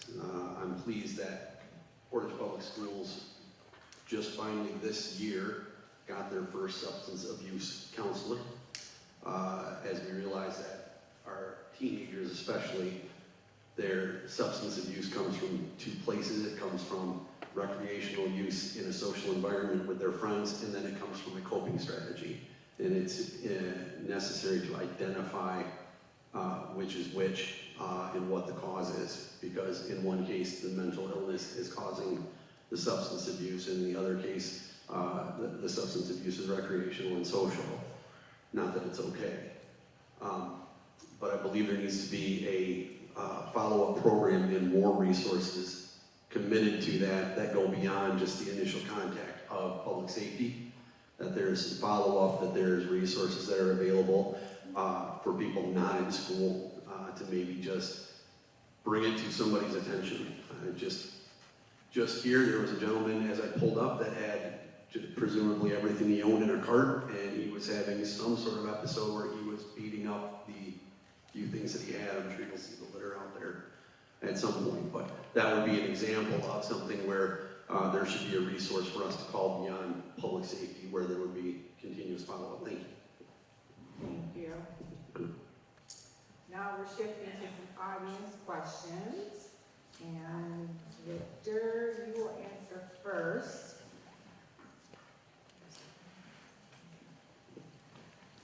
At both the state and national levels, we hear a lot of leaders talk about DEI in a very negative way.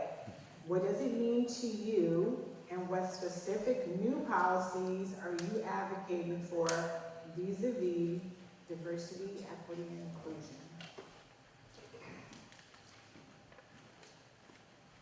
This is one of those topics that's been overtaken with negativity. A lot of people put it on race, but it's not about that. It's about giving women and those who are not afforded opportunities to have a chance to excel at what they do. Everything that I had to fight for my whole life, for being considered a man, to be treated with dignity and respect. So I'm the last person who wants to tell somebody that they can't do anything.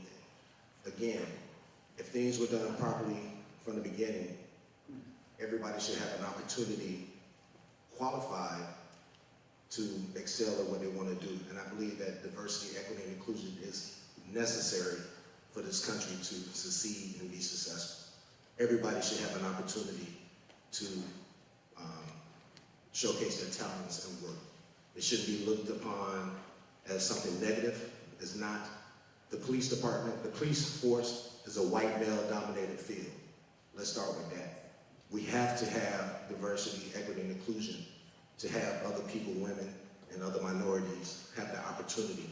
Again, let's be real, it'd be the good old boy club otherwise. So we do need these to make sure that everything is balanced out. So I totally support it. I'm in support of DEI policies. Remembering back to when I was a graduate student, a graduate assistant at Western as a grad student for a gender studies class. There's a book that comes to my mind immediately and all the time whenever I hear anything about this. It's Half the Sky, and the idea is that half the sky cannot be held up by half our population or a section of our population. It takes all of us. That book is relating to gender, male and female. If we take out half the women, if we take out women from the workforce and prevent them from participating, we miss out on half the opportunity, half the economic gains that could be provided by a full citizenry. That applies to everything with ethnicity, sexual identity, anything else. Nothing but diversity will make us as strong as we possibly can be as a society, bringing together our ideas and outcomes. And as a council member, I want to make sure that that is a bedrock of what we do in our engagement and celebrating and showcasing the diversity that is in our city, within our city council, within our community. Thank you. This is a tough question. Diversity, equity, and inclusivity can mean a lot of things, and it could be in a good way and it could be in a bad way, because you don't want to go and just hire 15 people just because they're of their ethnicity or whatever if they can't do the job. It also has to be merit-based. Yes, we do need to have the whole field covered, and that is great as a learning tool and everyone helping each other. So thank you.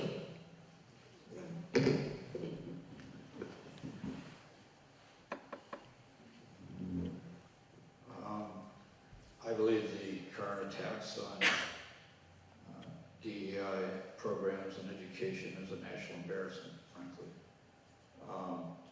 My council members that have served with me for a while know that a few years ago, I got mad. I got mad because I was driving out West End and I heard on the radio that the state legislature at that time had refused to expand the state anti-discrimination law to include sexual identity.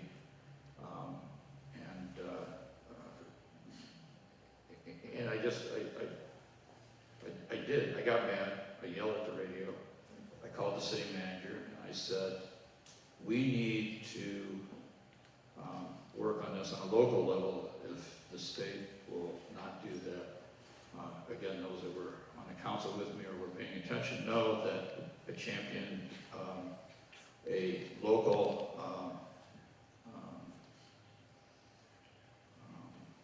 dropping the words that I want to use, a local ordinance to ensure I'm sorry, I'm dropping the words.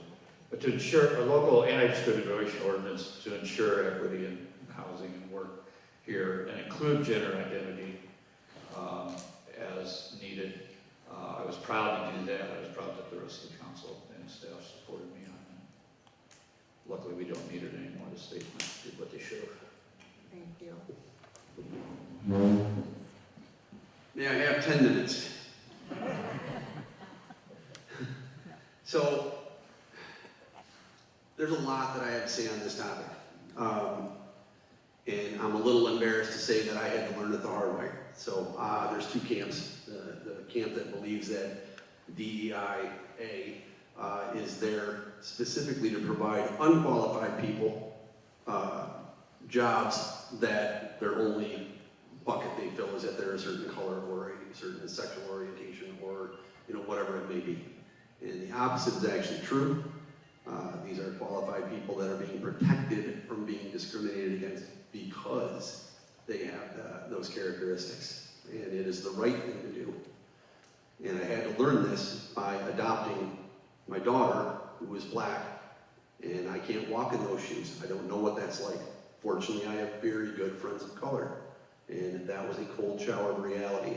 When you are raising somebody, a black child, or you know, somebody that fits in these programs, and you realize that every time they have an accomplishment, that the judgment is going to be from some people that she didn't earn it, she didn't deserve it, she's unqualified, and she only got it because of the program. And that's just absolutely not the truth. So I am thankful for those friends, and I am thankful for my correct interpretation of what DEI is. Thank you.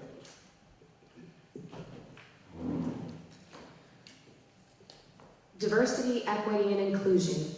Diversity, race, gender, ethnicity, sexual orientation. Equity, the ability for every human being to get a seat at the table to ensure that the race is not cut short. And inclusion, the opportunity to know and the right to know that I matter, that you matter, my husband matters, that everyone matters in this room. The inclusivity is what makes us beautiful. Inclusivity is what put us in this beautiful building today. Representative government, as different as we all are, as different as I might be from you, needs to show us that I belong, that you belong, and that we may have beautiful different backgrounds, but our government and our city needs to be reflected of everything that we have. And if we are not willing to learn from the past, we cannot grow into the future. And I am proud to say that my husband and I chose the city of Portage intentionally because this is where we want to raise our children, and I am committed to helping my community grow. Thank you. So I have the next audience question, and we'll start with you, Mark. As a leader in the community who cares about public education, are you supporting the Invest in Michigan Kids ballot proposal to tax the wealthy to boost public education funding? I had the opportunity of reading through information on this, and I did sign on to it when I had the opportunity to sign the petition. I do support this, and from what I saw from when I was looking at everything, it's a minute fraction of what an impact could be. I suggest everyone to look into this policy. I think it is good common sense. Thank you. I do not support this ballot initiative. If you're going to pay, someone is going to pay $1 and you have to pay $1,000 just because you make $1 million, that is more taxation on each person, and that's not fair. Of course, someone might say that you can make $1 billion in the state of Michigan if you tax the wealthy after a certain level, but what are schools doing with their money? Why give them more money when they're failing at what they're doing right now? We need to find a way to actually make everything, I forget the word, productive. Do what we can with what we have, and we don't need to say, Julie, you need to pay $5,000 more just because you make more money. Let's do something right with what we have and make it work. Thank you. Thank you.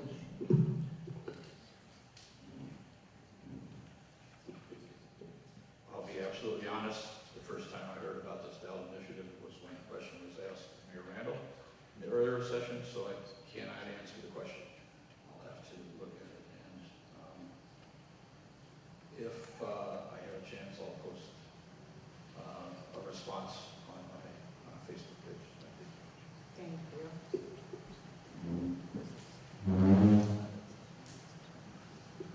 not support the ballot initiative. I don't believe that it is proper to, burden somebody simply because they are in a better position than somebody else. I do believe there are cases where it's appropriate to have a scale, but I don't believe so in this case. I believe there are other alternatives that could be explored first. Thank you. Well, today was the first time that I had heard of this initiative, which will be on the ballot in 2026. And to the best of my understanding, it will take funding from citizens and will make a direct investment into the school fund.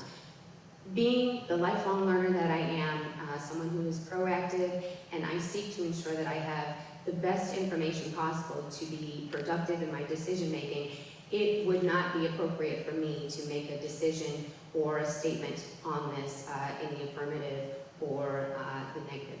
Thank you. I'm from the old school. If you don't work, you don't eat. Everybody got to put their hand in. Everybody got to pay their dues. The working class, the teachers, blue-collar workers are forced to pay taxes, while billionaires don't. They don't pay their fair share. If everybody is held to the same standard, then yes, our schools, which we need to educate our people because they're our future. We're talking about our future. Do we want to have an uneducated workforce? No, we don't. We want our kids to have the best opportunity possible. So I do believe that everybody should pay their fair share so that we can enhance our schools, so that we can enhance the cure for cancer, trying to find out to help climate change. Anything that we need, we got to depend on our children that are coming up. So I think that we do need to make sure that they're held accountable and pay their fair share. Thank you. The next question, we'll start with you, Kathleen. What consideration should go into making decisions on controversial issues? What considerations should go into making decisions on controversial issues?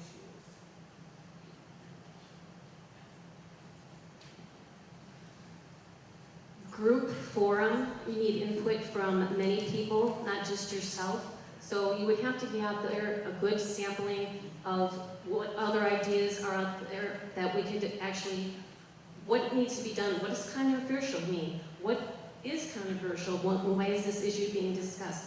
It's not up to one person, it's up to a whole group, and so that is my answer. Thank you. Thank you. I'm sorry, I'm going to need you. What considerations should go into making decisions on controversial issues?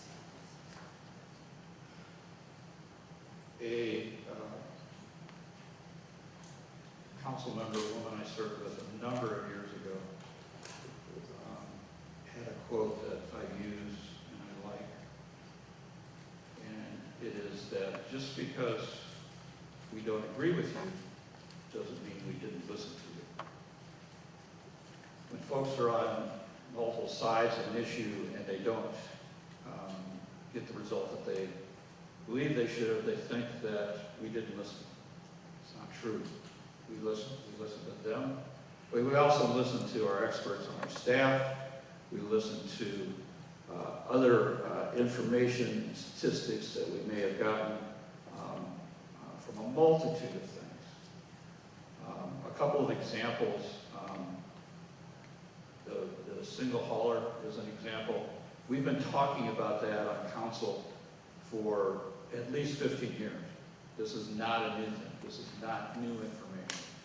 We've been gathering information and forming opinions, especially myself, for a long time. The same thing with with Portage Street, south of Center. We've been investigating what to do with that since my entire tenure on the city council. We've had discussions and tried to come up with a plan. We have a plan now in place. It's taken a long time. But it takes time to investigate all the information that's available to us. Thank you.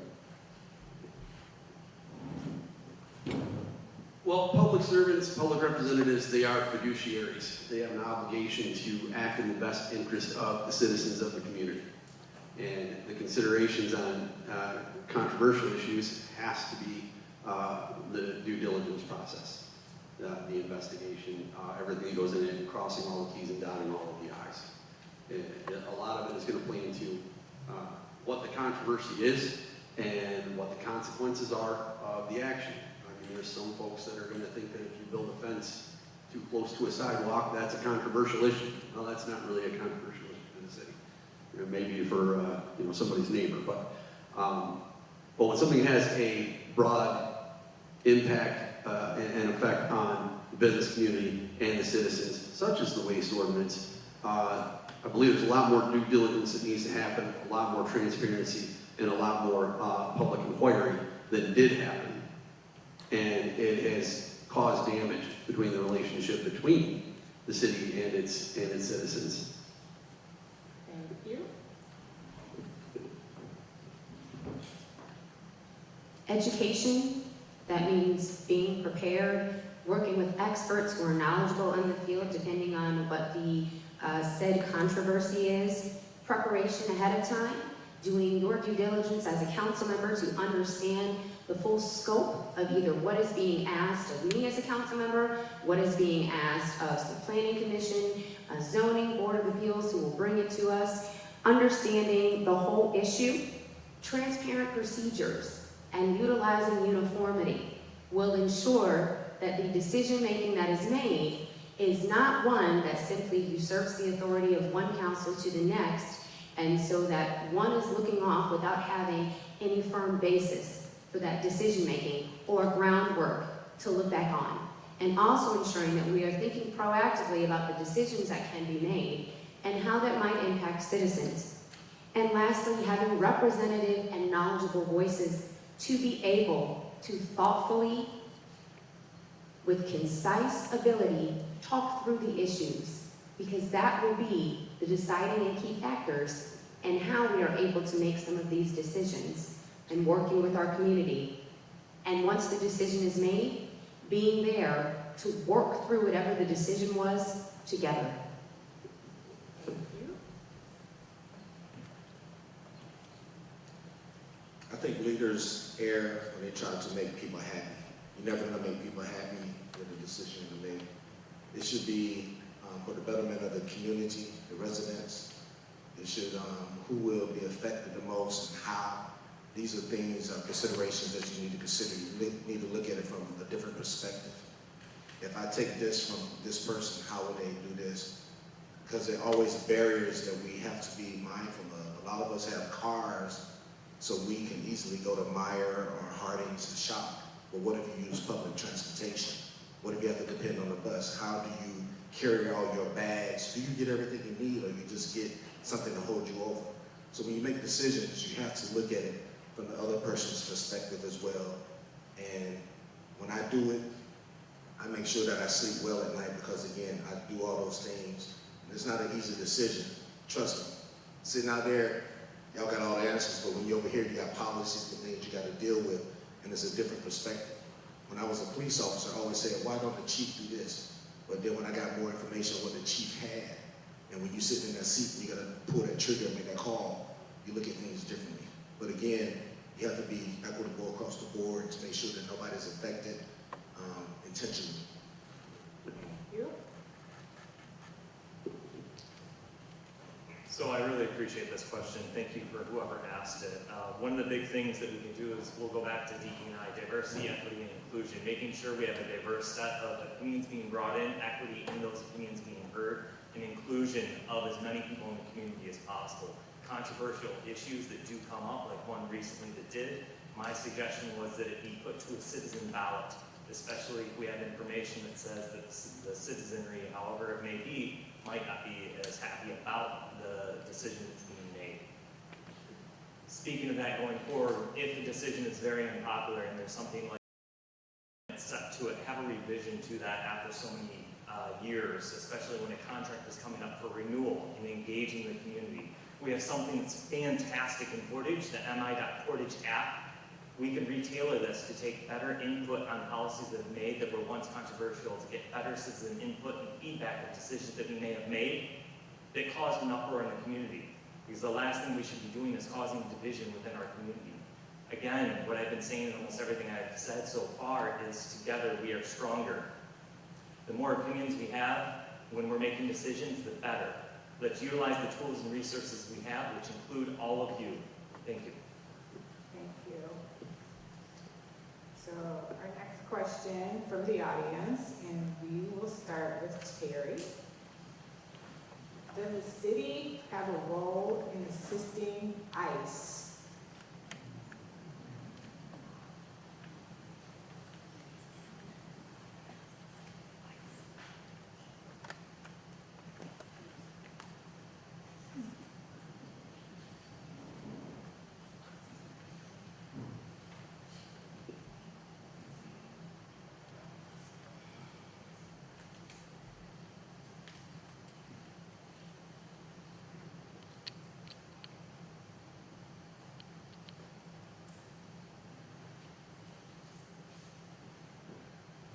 Working on the rest of the answer. The first word is no. The way that our current federal government has been militarizing enforcement of immigration law in a way that is often inhumane, often absolutely unreasonable to reasonable people, is again something that I'm upset about, embarrassed about. Federal law is not something that local police forces have a role in. We can't, we certainly can't hinder federal law enforcement from doing what they understand as their assignment or job, but in terms of assisting or helping. Thank you. That's such a great question, by the way. And it's a difficult one to answer. But the answer is no. The city does not have any obligation to assist ICE in any way, shape, or form, but the city also has an obligation not to interfere with ICE. And whether you like what ICE is doing or don't like what ICE is doing, that is a federal issue, not a city one. And the only thing that the city is obligated to do is make sure not to interfere with their business, even if it's abhorrent, if that makes sense.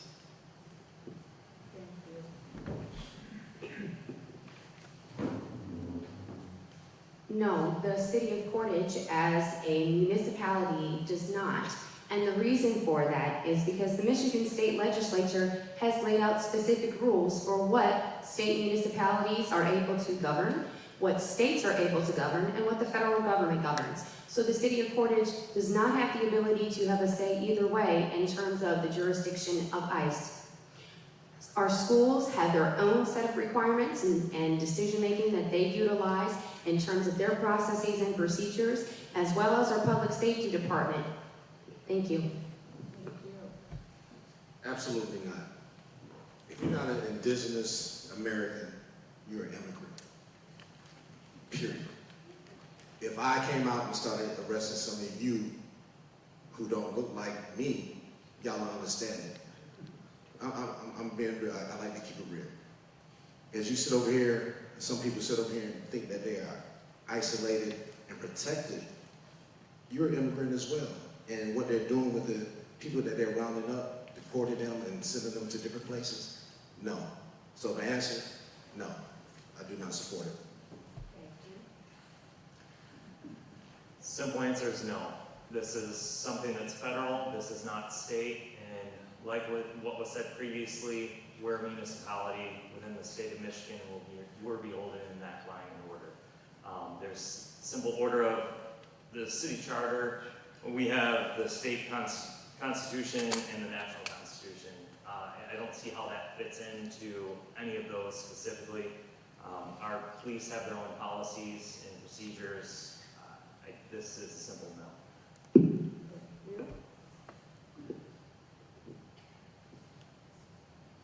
I agree, the answer is no. We don't have the power to hinder what the federal government law is stating to do. We don't have the right to stop ICE. Thank you. Thank you. So that's all the questions. Now it's time for the closing statement. Jay, since you went last for opening statement, we're going to start with you, and then we're going to do reverse order. Right? Did everybody understand? Then Terry, and then Jihan will be last. We have 1 minute. All right, well, thank you for all the questions, for one. One thing I can tell you is that I will be a great candidate. I will be a great council member. I am not a good politician. I don't campaign well, and this is my first time doing this. So I just am what I am. What you see is what you get. I will bring that knowledge and experience to the council that I think is going to be invaluable over the next probably decade, as I have seen this unfold in the past, and I know what landmines are there, and I know which ones to avoid, and I know how to avoid them. Thank you.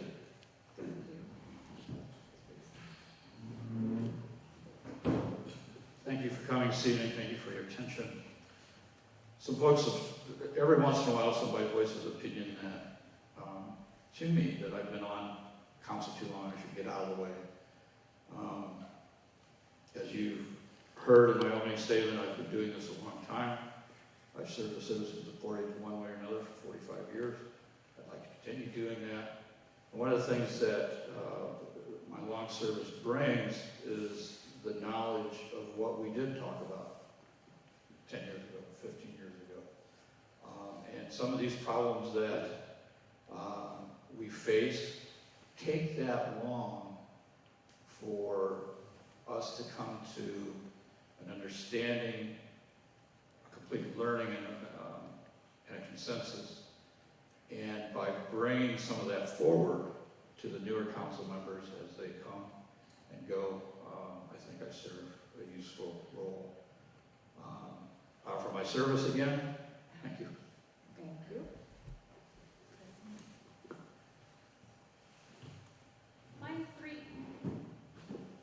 My three top priorities are transparency, government, limitations, and community.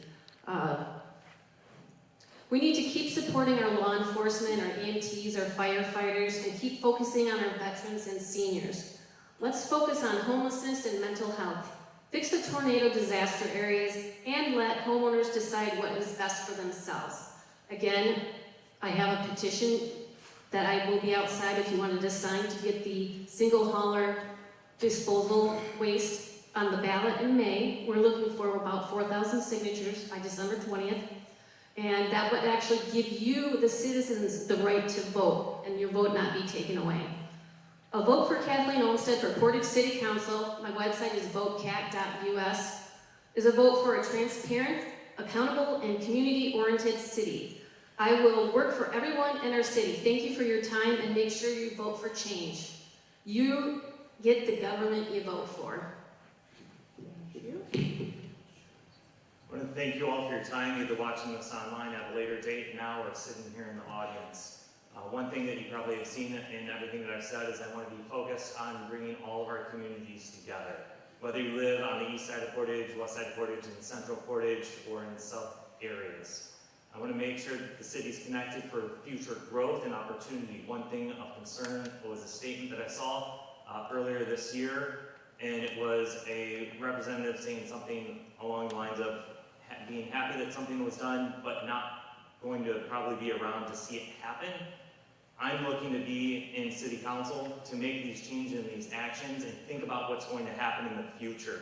What's going to happen for my children, what's going to happen for everyone else's children. Thank you. Thank you. I'm human. I don't get things right all the time. We make mistakes. It's hard sitting on this side of the table. We try to make things fair, equitable. We can't please everybody, but we try to do the best that we can. I want this community to thrive. I want my neighbors to thrive. I want to thrive. I want my children to thrive. To that end, the decisions we make, what we just talked about, controversial, everybody's not going to be happy. But I don't want to hurt anybody. I'm trying to make people better than what they were. And again, when I get mistakes wrong, when I do it wrong, I listen. When I was a police officer, I stopped a car because I thought the plate was improper. It was on a Cimarron. If you've never seen a Cimarron, it looked like a little Pontiac. When the guy gave me his information, it said Cadillac Cimarron. I immediately apologized, gave him his license, registration back, and said, bro, that was my fault. He's like, that's it? I go, yeah. He said, you apologize? I said, I was wrong. So when I make mistakes, I try to learn from them. So when we get things wrong, don't yell at me. Let's talk it out and see what we can do so that we can thrive as a community. Vote for me. Thank you.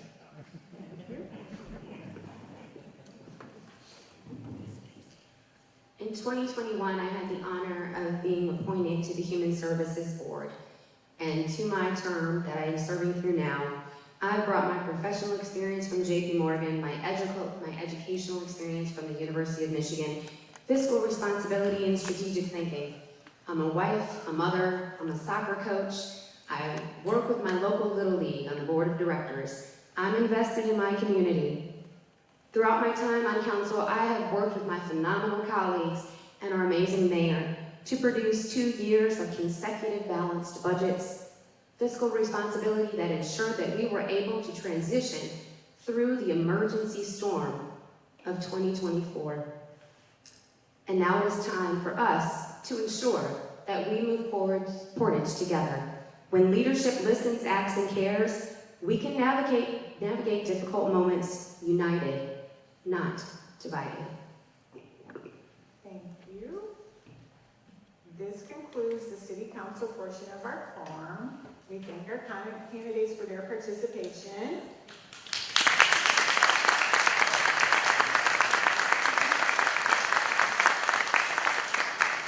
And we will remind candidates and viewers that recordings of this forum may not be used without the express written approval of the League of Women Voters. The League will only allow audio and video of this event shared in its entirety, except by the media reporting on the event. Thank you, audience. Visit vote411.org to check your voter status and to review your ballot and candidate information for the November 4th election. Make sure you also use the QR code to evaluate and give us feedback on the form, and our voter guides are available now. Remember to vote. Good night. Thank you.